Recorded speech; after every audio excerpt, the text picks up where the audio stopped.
itong nasagap natin, Chika, Dondon, at mga ka-Team Unbearable channel sa YouTube na anong tawag dito? Parang silently tuluyan nang nagbabu ang Magandang Buhay show ni na Melay Cantiveros at saka ni Jolina Magdangal with Regine Velasquez. Kasi nga ayon sa aming mga kausap na puro replay na ang napapanood ngayon sa Kapamilya Channel, tapos since hindi na, nung March pa sila nag-end ng kanilang kontrata sa TV5 dahil may mga bagong program morning shows na itong TV5, so yung may A to Z ba or what, parang nag-expire na rin yung kanilang mga kontrata, so mga replay yung pinalalabas.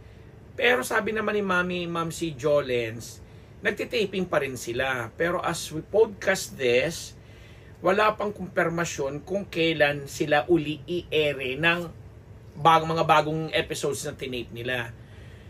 Pero ayon naman dun sa isang nakausap din namin na executive ng Kapamilya Channel,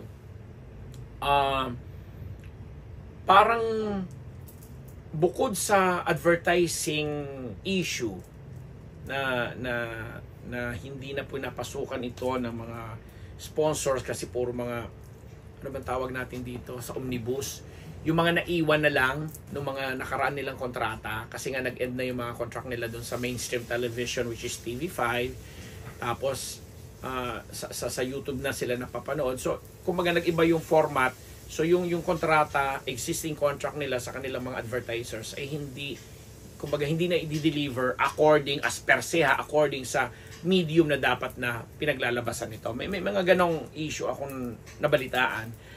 Pero yun na nga, kailan ba to? Today is Magno-November, mga early October, nang magbigay ng pahayag itong si Jolina Magdangal na ongoing pa rin sila.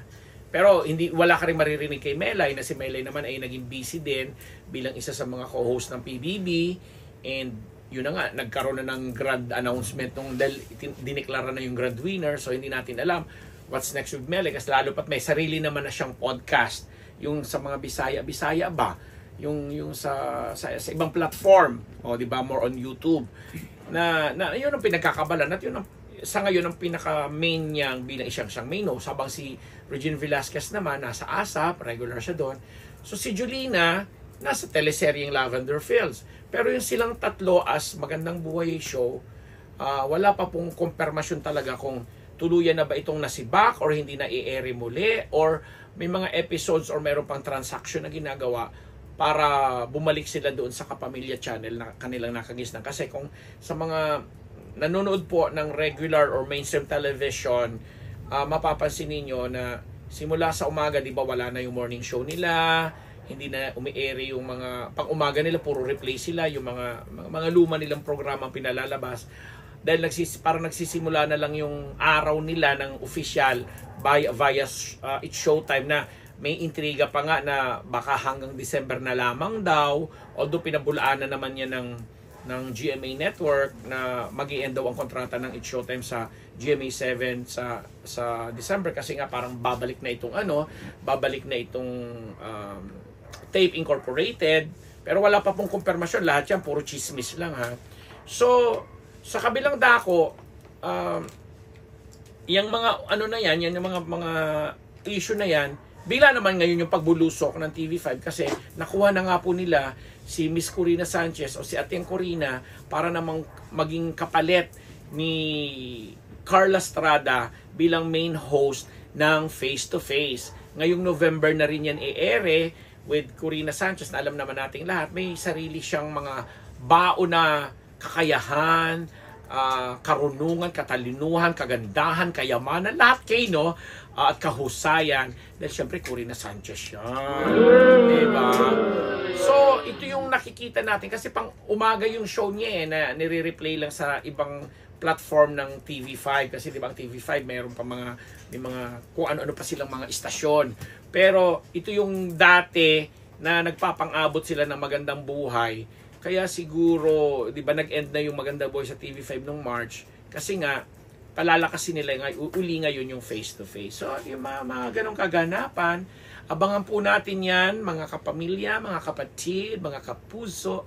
Kasi nga, sabi natin, ngayon, November, December, may 2 buwan pang natitira bago matapos ang 2024 at napakarami pang mga galawan o aksyon na pagdating sa TV. Kasi sa ngayon po kasi, according sa mga advertising and marketing reports, may mga traditional pa rin na mga manunood na umaasa sa palabas sa telebisyon, habang yung karamihan sinabi ko hindi lahat, karamihan na may mga gadget ay umaasa na po sa kung anong napapanood nila sa iba-ibang platform sa gadget, mula sa YouTube, Facebook, TikTok, at kung saan-saan. Hindi ko pa alam kung ano pa yung iba. Pero kami, bilang mga traditional din po kaming TV watcher, sa television pa rin po kami umaasa. Kaya nga di ba nung nakaraang bagyong Christine, na-miss natin yung mga telethon na tinatawag.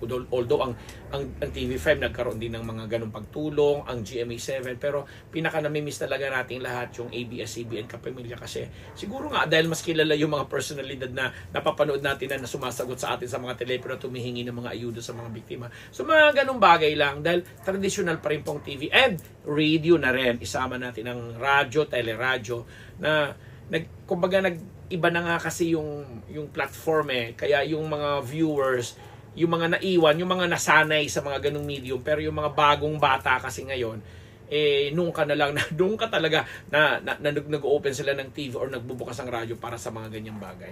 But anyway, let's still hope na itong Magandang Buhay na napaka-maganda naman, relevant, mapapanood pa rin natin in the near future.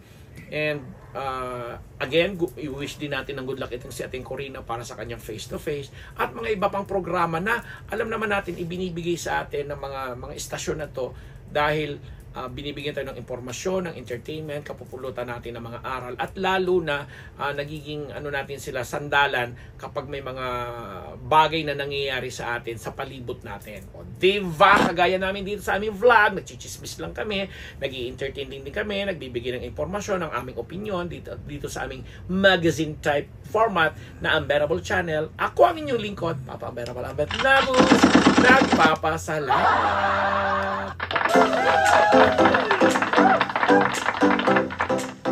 Aabot na to sa undas